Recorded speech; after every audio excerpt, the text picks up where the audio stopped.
My name is Samantha. I am 35 years old and a single mother to an 8-year-old daughter named Emily. We live in a cozy 2-bedroom home in the suburbs near Portland, Oregon. My world revolves around the small bakery Sweet Haven, which I launched 4 years ago after my marriage ended. I used to believe I would handle the divorce from Ryan, my former husband, smoothly.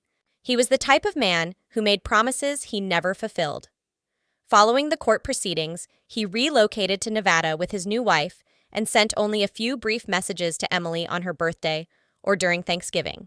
Despite that, I no longer hold any resentment towards him. I simply do not have the luxury to focus on those who decide to walk away. My priority is to live fully, to work hard, and to be the safe harbor for my daughter. Emily is the brightest part of my life. She shares my warm brown eyes, though her tender golden curls come from her father. Every morning, I wake her gently with a kiss on her forehead and softly whisper, "Time to wake up, Mommy's little princess." This morning was like any other. I had just placed a fresh batch of pastries on the counter when Emily was already sitting, neatly in the corner of the shop, coloring imaginary cupcakes with her markers. Everything appeared calm until my mother Helen called again. Her voice always carried a coldness as though nothing I ever did was sufficient. Helen started the conversation without a greeting or a word of concern. "Samantha, are you still tied up with those cakes?" I sighed quietly and replied, "I am preparing an order for Lincoln High's anniversary. It is quite a large one." She always waits until the last moment to ask. Last minute, do not let things become chaotic. Then she stopped briefly and said, "Can you drop Emily off at my place tomorrow? Olivia has a meeting, and I will have the whole day free." I glanced at the calendar hanging in the shop. Tomorrow was the day I needed to deliver 120 mini cakes for a wedding. Taking Emily to her grandmother's house seemed to be the only choice, even though it felt uncomfortable for me. "All right, I will bring her by at 9, I replied. After ending the call, I looked over at Emily. Recently, whenever I mentioned her grandmother or Olivia's house, she would lower her gaze and fall silent. I had started to realize that Olivia is my older sister, the one our mother always praised as the perfect role model. She attended a prestigious college, married into a respected family, but eventually divorced after finding out her husband had been unfaithful. She then returned to live in our mother's big house with her 11-year-old son, Benjamin. Benjamin is a challenging child. Adults see him as intelligent and energetic, but Emily experiences something quite different. Every time I collect her from our mother's place, she is quieter, smiles less, and clings to me more than usual. When I ask why, she softly says, "It's all right, Mommy," though her eyes seem to be concealing something. That evening, I prepared a simple meal, creamy spaghetti, which is Emily's favorite. As I placed the plate before her, she looked up and asked, "Mommy, do I have to go tomorrow?" Sitting down next to her, I gently took her hand and explained, "I have to make a delivery all morning. I cannot bring you this time, but I promise I will pick you up early, okay?" Emily nodded quietly, then returned to her food. Regarding her complexion, she did not utter another word.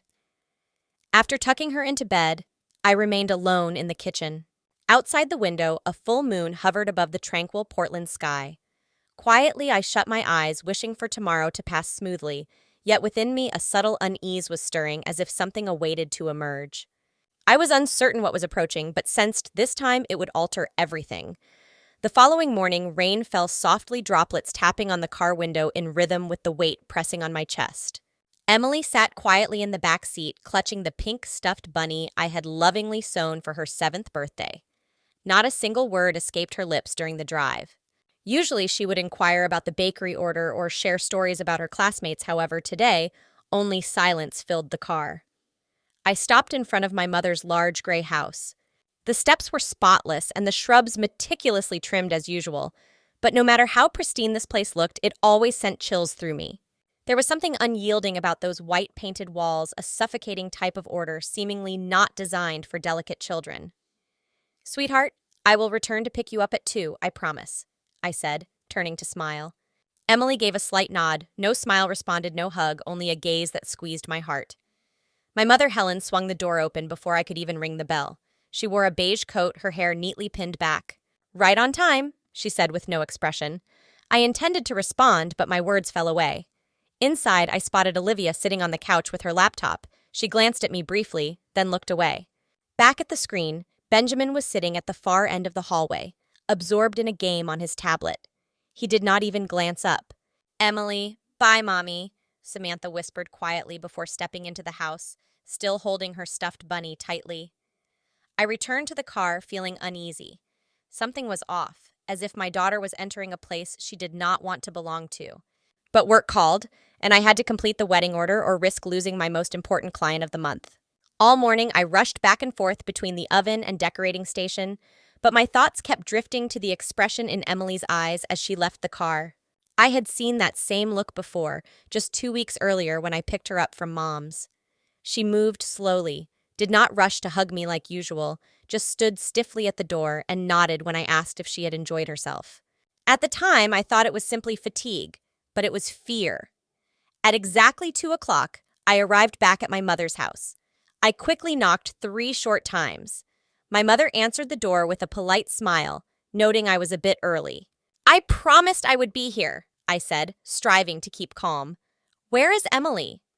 "Probably in the room playing with Benjamin," she replied. I stepped inside fast. Olivia was still there, but did not bother to look up. I went straight upstairs. The guest room where Emily usually played was deathly quiet. I pushed the door open but found no one inside. My heart started racing. I hurried to Benjamin's room where the door was slightly open. When I entered, Emily was curled up in the corner of the bed, clutching her bunny, her eyes wide with terror. Red-haired Benjamin was engaged in his game, headphones on, completely unaware of my presence. Emily approached quietly. When she glanced up, she said nothing, simply burying her face into my shirt. I knelt down to embrace her and gently asked, "What is wrong, sweetheart? Did something happen?" She shook her head, yet her fingers grasped my sleeve tightly as if letting go would cause her to unravel. I turned to Benjamin and inquired if anything had occurred. He removed one side of his headphones and looked at me casually. "I did not do anything, just playing my game." I remained silent, recognizing that evasive expression all too well. Later downstairs, I said farewell to Mom and Olivia with a distracted mood. Mom appeared indifferent, and Olivia did not utter a word. I hurriedly stepped outside and secured Emily into the back seat. In the rearview mirror, I noticed her gazing out the window, lips pressed firmly together, still clutching her stuffed bunny. That overwhelming sense of helplessness swelled inside me like a tidal wave. I whispered softly, "Sweetheart, if something is troubling you, you can always talk to me. I am here to listen." Emily remained silent but gave a slight nod, her eyes distant and unfocused. That evening, after she had fallen asleep, I lingered by her door for a long time. Something had shifted in my daughter. The joyful child who once sang while baking with me had grown quiet, and I knew I could no longer ignore it. There was something happening at my mother's house, a secret Emily either could not or would not reveal. I leaned against the wall, my heart heavy. Though the truth remained unknown to me, I understood one thing clearly. I was determined to uncover it completely. This time, I was determined not to let my daughter face the situation by herself. On Wednesday afternoon, the sun was soft, and a gentle breeze stirred the vivid red maple leaves in the park close to our home. I had just closed the bakery when the phone rang. It was my mother, Samantha. "Could you come early to get Emily?" Helen's calm voice came through. She said she had a headache and wanted to rest. I suspected it was the sun causing her discomfort. My heart started pounding. Emily rarely mentioned feeling unwell, and if she did, she always called me first. I promised I would be there soon. I grabbed my coat and hurried to the car. When I reached the house, the door was slightly ajar. I stepped inside but didn't see Mom or Olivia anywhere. The silence in the house was unnerving. I called out Emily's name, but there was no reply. I rushed upstairs, noticing the guest room door was open. When I pushed it fully, the scene that met my eyes froze my blood. Emily was lying on the bed, facing the wall, her hair disheveled with a patch stuck to her scalp from dried blood. Her white t-shirt was soaked in dark crimson spots. She held her stuffed bunny tightly against her chest, and her entire body was shaking. I ran to her and embraced her. "Oh my God, what happened?" She slowly turned her head, her face twisted in pain, tears streaming down her cheeks, her lips trembling. As I slipped on the stairs, Emily whispered, avoiding my gaze. I couldn't accept it. A fall down the stairs wouldn't cause those injuries or that much bleeding. Something was terribly wrong. I lifted her gently and carried her downstairs. My mother was sitting on the sofa with a cup of tea in my hand. Olivia stood silently nearby without any expression. I asked with a trembling and angry voice, "Did you know what happened?" "Children sometimes fall," my mother replied curtly. She wept for a moment and said she needed to rest because she fell and blood got into her hair. I asked, "If it was like that, why didn't you call a doctor or at least call me earlier?" "You always overreact." Olivia interrupted, "She is fine." Benjamin added that she tripped while running down the hallway. I froze at hearing Benjamin's name again. I didn't respond and simply held Emily close, then walked straight to the car. Once we were safe inside, I gently dabbed the blood on Emily's head with tissues. She whimpered softly, tears beginning to fill her eyes again. "Sweetheart, I am taking you to the hospital immediately. I am here. Do not be afraid," I reassured her. On the drive to the emergency room at Portland Children's Hospital, I kept glancing through the rearview mirror. Emily remained silent, clutching her bunny tightly. Her eyes looked distant, missing the spark they used to have before. The hospital was fairly quiet, and a nurse quickly guided us to an examination room. A few minutes later, a middle-aged woman entered, introducing herself as Dr. Lisa Morgan. Her voice was calm and kind, yet her eyes were sharp and observant. "You must be Emily. I am going to examine you now, okay?" She carefully inspected the cut on Emily's head and then examined her arms and legs. When I explained Emily had fallen downstairs, Dr. Morgan did not react immediately, but I noticed a thoughtful expression in her eyes. After stitching the wound, she continued her assessment carefully. Confirming there was no indication of serious internal damage, Dr. Morgan asked if we could speak privately. "I want to discuss something with you, Samantha," she said calmly but firmly. I sat opposite her in the consultation room, my heart racing. "Samantha," she began again, "I need to explain some medical findings. Emily's head injury does not seem to be from a simple fall. The impact's angle and depth suggest blunt force trauma, possibly from striking the corner of a table or a wall." My throat tightened with fear. "Are you suggesting someone did this?" She slowly nodded. I also noticed some older, faded bruises on Emily's arms and shoulders. Alongside her fearful reaction to touch, I believe there may be harmful influences in her environment. I clenched my fists tightly. Emily said she slipped, but I sensed she was hiding something. Dr. Morgan looked at me seriously. "In situations like this, children often stay silent because of fear, or if they have been instructed not to speak. I recommend that you keep Emily away from any potentially dangerous surroundings. We will also submit a preliminary report to Child Protective Services as required." I nodded firmly. "Thank you, doctor. I won't allow this to happen again." When I returned to the room, Emily was quietly drawing a small picture with the nurse. Upon seeing me, she jumped up and hugged me tightly. I knelt down, pressing my cheek against her soft hair. Although I did not fully understand the situation, one thing was certain. My daughter had been suffering in silence for far too long.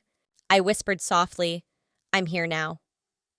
"Right now, Emily, things will change. I promise," I thought as I sat in the consultation room, my hands trembling from the conversation with Dr. Morgan. Every word she spoke felt like tiny needles piercing my heart quietly, painful yet impossible to ignore.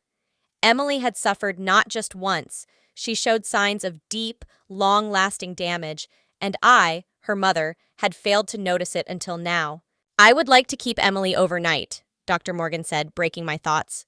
"We need to monitor her closely and arrange an appointment with the child psychologist tomorrow morning." I nodded immediately, without any doubt, determined to stay by her side that night. In the hushed pediatric ward, I sat beside Emily's bed.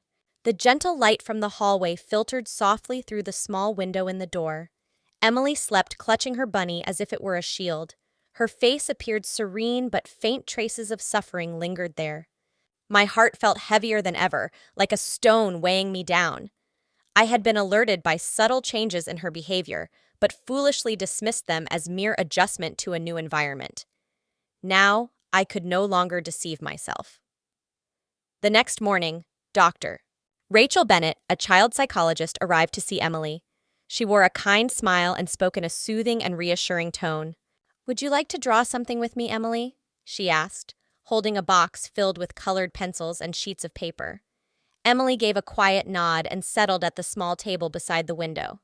I was asked to leave while they worked. Time stretched agonizingly slow, like a rusty clock hand. I longed to rush in, hold Emily tight, and ask everything, yet I knew I had to wait. Trying to push her would only make the situation more difficult. About 40 minutes later, Dr. Bennett arrived, holding Emily's drawing of a house, her son, a little girl standing alone, and next to her, a boy with an angry expression, his eyes heavily shaded in black.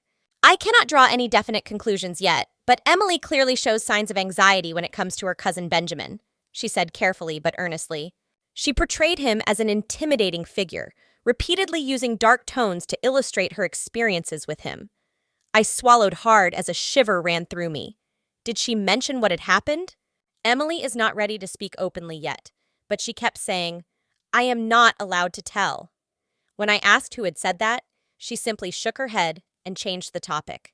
I covered my face with my hands, overwhelmed by a wave of grief and anger.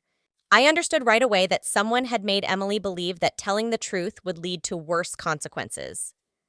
Miss Samantha, Dr. Bennett continued, in cases like this, children often feel completely isolated. The most vital thing now is to build a sense of total safety for Emily. She needs time and reassurance that no one can harm her as long as you are by her side. I nodded, my eyes burning. I will never let her return to that house no matter what happens. I will protect Emily. We will be filing an official report with Child Protective Services, she explained. As for you, I suggest limiting contact with the other party, especially until it becomes clear who is directly involved. That night, after Emily had drifted off to sleep in my arms, I grabbed my phone and read through the old messages from my mother and Olivia again. Every line felt like a sharp edge, cold and uncaring, always shifting the blame onto me. Conversations I once dismissed as ordinary now appeared as carefully crafted layers of harmful silence. I understood that merely saying I will protect my child was not sufficient. I needed proof. I needed the truth. If it meant standing against my entire family to secure Emily's safety, I would not hesitate. Looking down at her peaceful face, her steady breaths and rosy cheeks after such a long day, I gently kissed her forehead and whispered, You are the most precious thing in my life, and I will never let anyone harm you again. At that moment, only one feeling filled my heart. I had to discover everything. Even if the whole world abandoned me, I would not give up because I am Emily's mother and she deserves to live surrounded by love, not fear. When we left the hospital with Emily in the late afternoon, the next day she remained silent, still exhausted from the restless night and the conversation with the psychologist.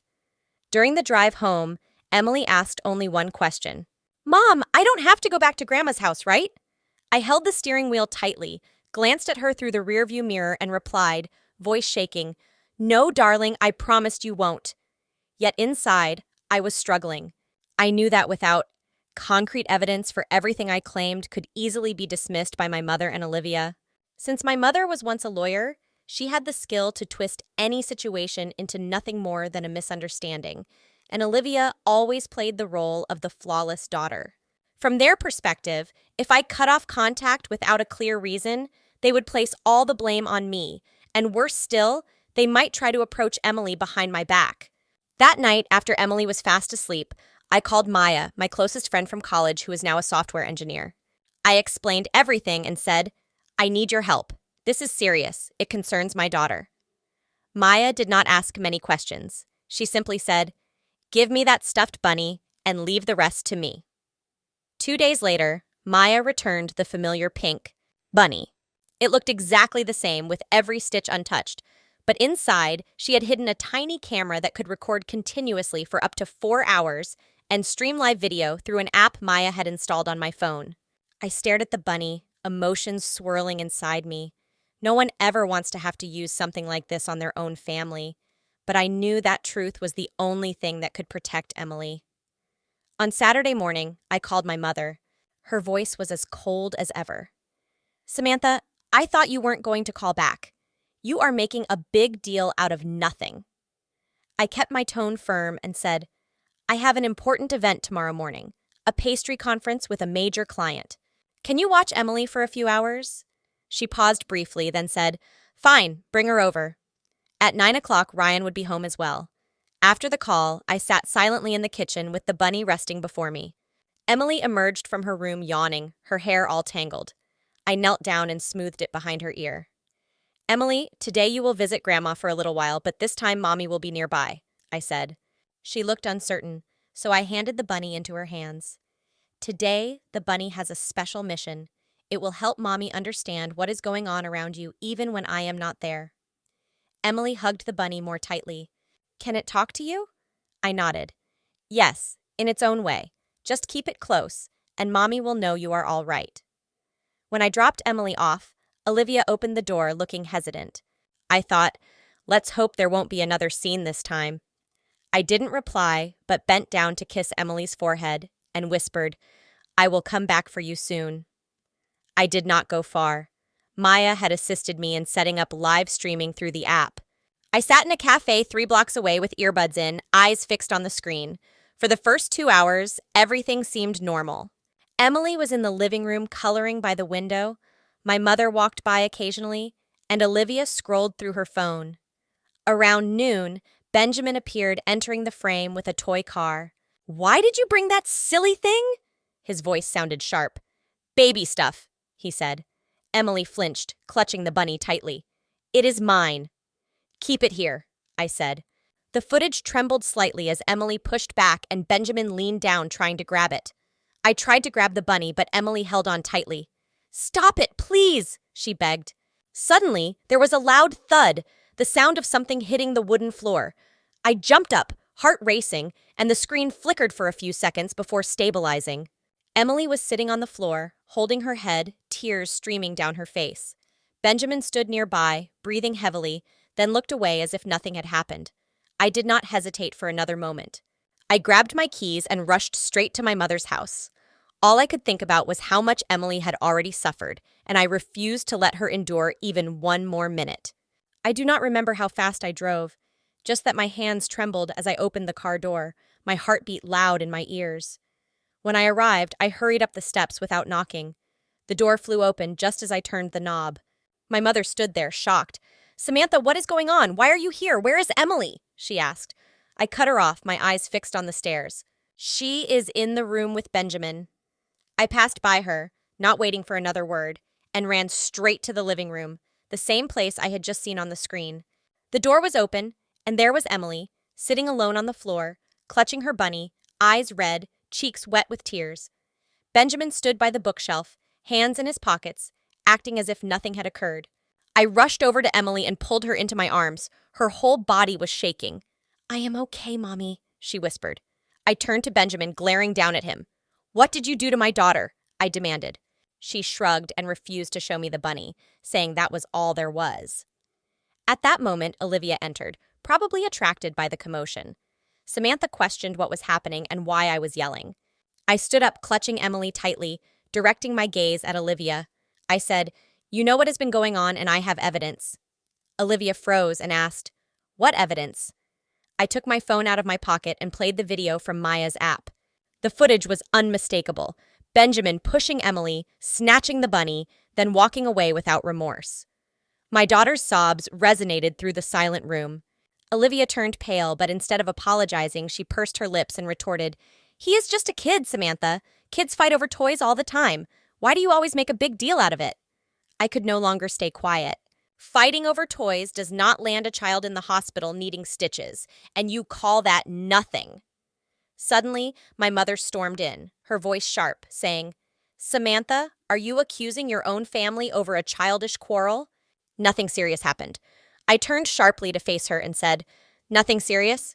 Do you understand she is traumatized, cannot sleep, and is too afraid to speak up because someone made her feel threatened? I have stayed silent for too long, but not anymore. Looking at Olivia, my voice gained strength. You were in this house when Benjamin did this, and you did nothing. You protected him instead of her. You are breaking this family apart. Olivia snapped back, all over a few scratches. I clenched my fists and said, I am not the one destroying it.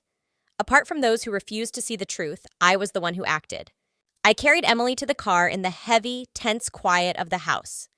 As I closed the door behind me, I did not look back. At that moment, I understood that everything was about to change forever. When we arrived home, I gently laid Emily down on her bed. She drifted into a deep sleep, the first restful night she had experienced in days. Sitting beside her, I softly brushed her delicate hair, feeling as if I had just emerged from a fierce storm. That night, I sent the entire recording to Dr. Morgan and Child Protective Services. I did not want sympathy or empty promises. I needed justice for my daughter. I was aware the fight was far from over, but at last I possessed the necessary evidence to start. Less than 1 day later, a social worker contacted me. "We have reviewed the video and are initiating a formal investigation concerning the situation at Helen's home," they informed me. "For now, all interactions between Emily and her mother's side of the family will be paused until a final resolution is made." I let out a breath, understanding the journey ahead remained long and difficult. But this time, I was not alone. I glanced back at Emily, sleeping peacefully with her stuffed bunny clutched tightly in her arms. That little girl had endured more pain than anyone should ever face. From now on, I vowed to be her fiercest protector. I whispered, "We will never go back there again, my love.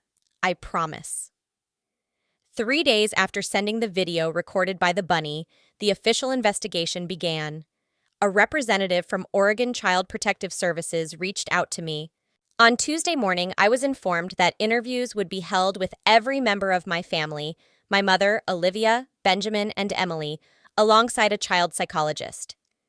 These sessions took place at the Multnomah County Social Services office. I sat next to Emily in a brightly lit room decorated with colorful drawings.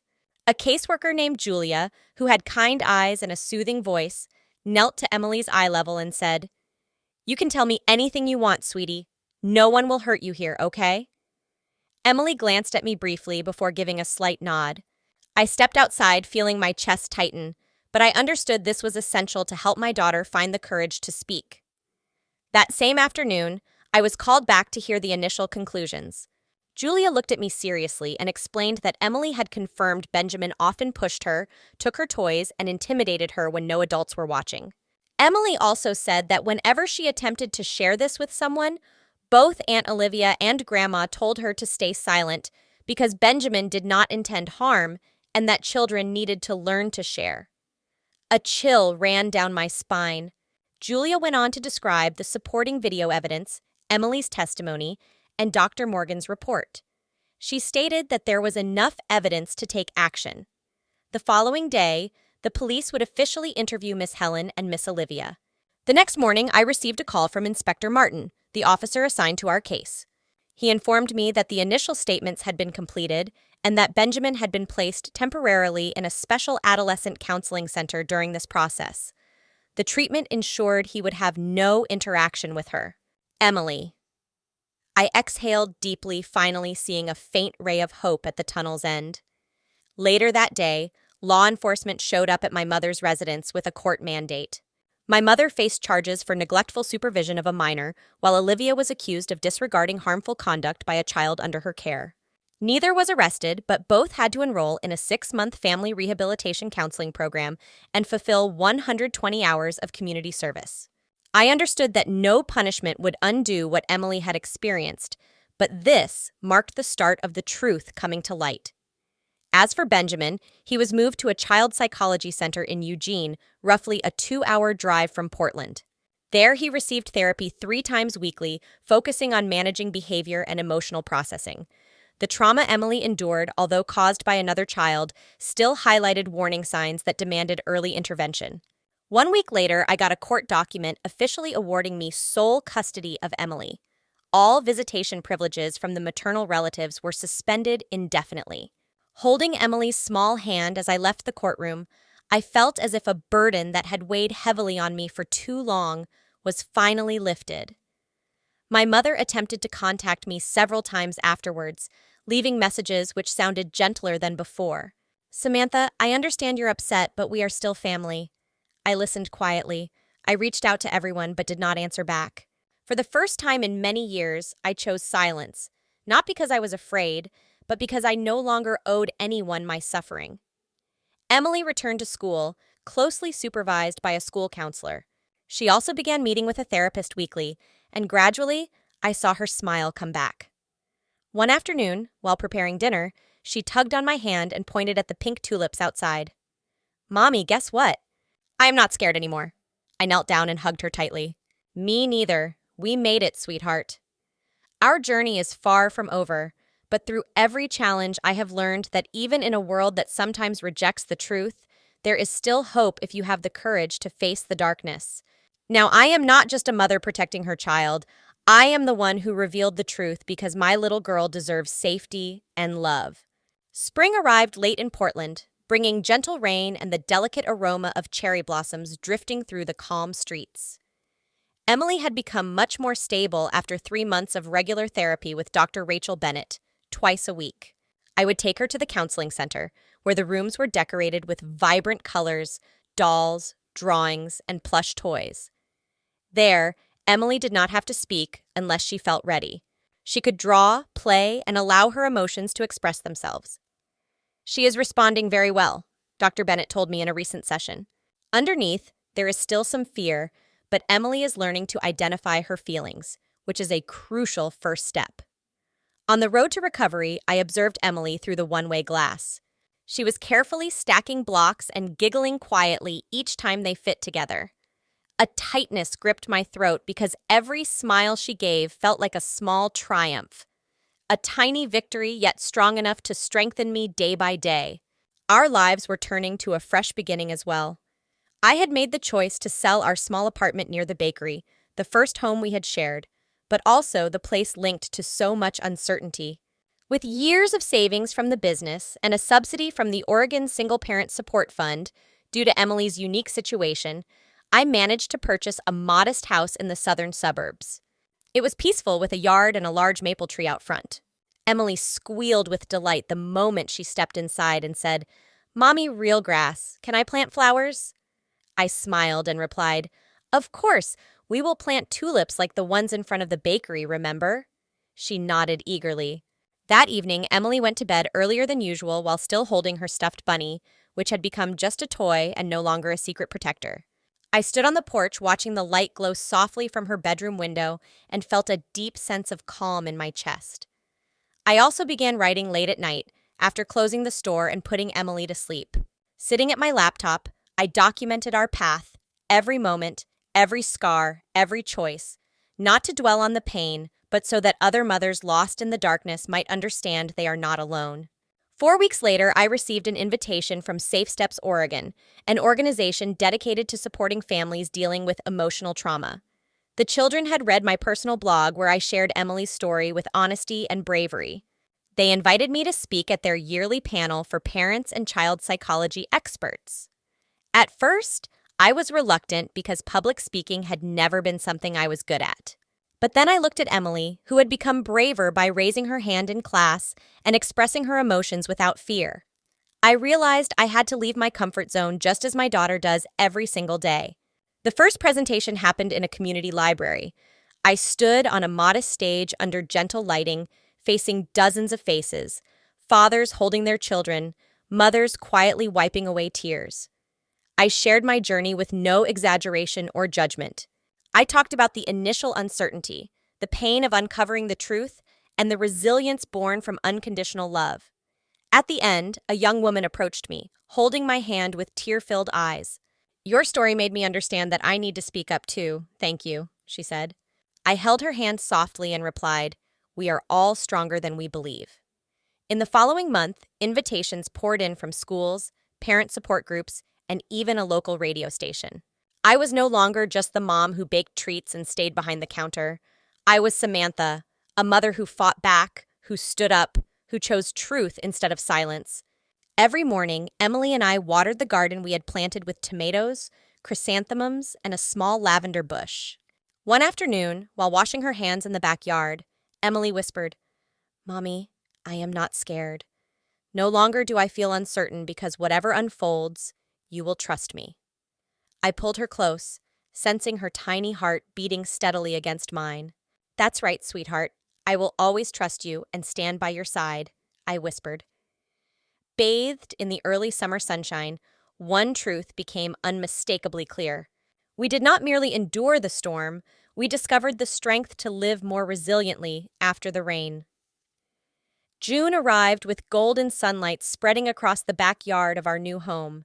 Emily eagerly counted down the days until her 9th birthday. She had already sent out invitations, chosen the balloon colors, and even compiled a list of cakes she wanted me to bake. "I want a 3-layer chocolate cake topped with rainbow sprinkles," she beamed, her eyes sparkling. I smiled and nodded, reassuring her, "Mom has got that covered. Your job is to pick the first song for the party." That morning, while I was busy decorating the yard, the doorbell rang. I opened the door and froze. My mother, Helen, stood there, holding a small gift wrapped in delicate floral paper. She wore a light gray dress, her hair neatly pulled back. For the first time in a very long time, her eyes lacked that usual look of disapproval. "Hi, Samantha," she said softly, a little hesitant. "I know today is Emily's birthday. I didn't expect to be invited, but I brought her something." I looked at the gift, a mix of emotions surging inside me. "How did you know?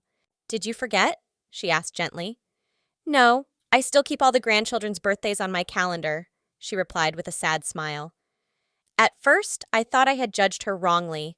"You thought you were overreacting by assigning blame, but after several required counseling sessions, I realized there are some truths we simply cannot keep ignoring." I took the gift without saying a word. She hesitated and then turned to walk away. Just as she stepped off the porch, Emily dashed out from inside. "Mommy, who's she?" She stopped when she saw her grandmother. For a long moment, the two of them exchanged silent looks.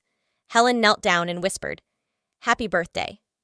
"Emily, I am so sorry I didn't protect you." Emily said nothing, but after she walked away, my daughter tugged my sleeve. "Can I open Grandma's gift?" I nodded. Inside was a hand-knitted lavender shawl, Emily's favorite color. The stitches were uneven, clearly made by someone not very skilled, yet that made it even more special. "Grandma made this for me?" Emily asked, her eyes wide. I nodded. "I think so, sweetheart." Emily hugged the shawl close and smiled faintly. "I'll keep it, but I'm still not ready to see her much. I'm just not angry anymore."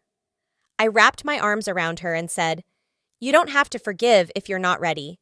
As long as you feel safe, that is what truly matters." Meanwhile, Olivia had remained silent for months after the court hearing. She was restricted from any unsupervised contact with Benjamin. Temporary custody went to his father, and Olivia could only visit him once a week, always with supervision. She never called me, never apologized to her. I was the one who had betrayed the family, yet I did not need an apology. I did not need anything. Validation came from within because I was confident that what I did was right that afternoon. Emily's small celebration unfolded beneath the gentle golden sunlight. A few neighborhood children dashed about the yard, their laughter filling the air with joy. Emily wore a floral dress she had chosen herself, the new purple shawl resting softly on her shoulders. When I brought out the cake, everyone applauded and cheered. Emily closed her eyes, made a wish, and blew out the candles to a chorus of happiness. Later, after most guests had left, Emily sat on the steps, clutching her old stuffed bunny, now faded and worn at the ears. "You know what?" she whispered, looking up at the sky. "I am not scared anymore." I turned to her and took her hand. "I think that bunny made me brave. It stayed by my side even when I couldn't speak. But now I know I have you, and you will listen to me even if I remain silent." Holding her close, my heart softened with emotion. "We are truly strong girls, aren't we, Mommy?" Emily looked up at me. I kissed her forehead and whispered, "Yes, darling, we are very strong girls."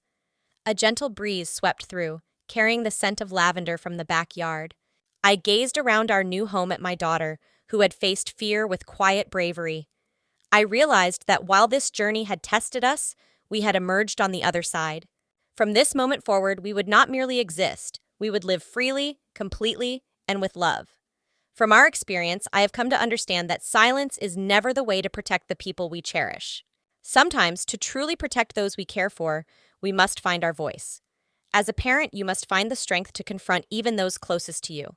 I once lived in constant fear of criticism and doubted myself, but I have realized that motherhood goes beyond just love. It demands bravery to protect your child's well-being and to stand up for their voice. Today, I believe every mother has the potential to become an unshakable protector if she is ready to move past her initial fears. What are your thoughts on Samantha and Emily's experience? Feel free to share your opinions below.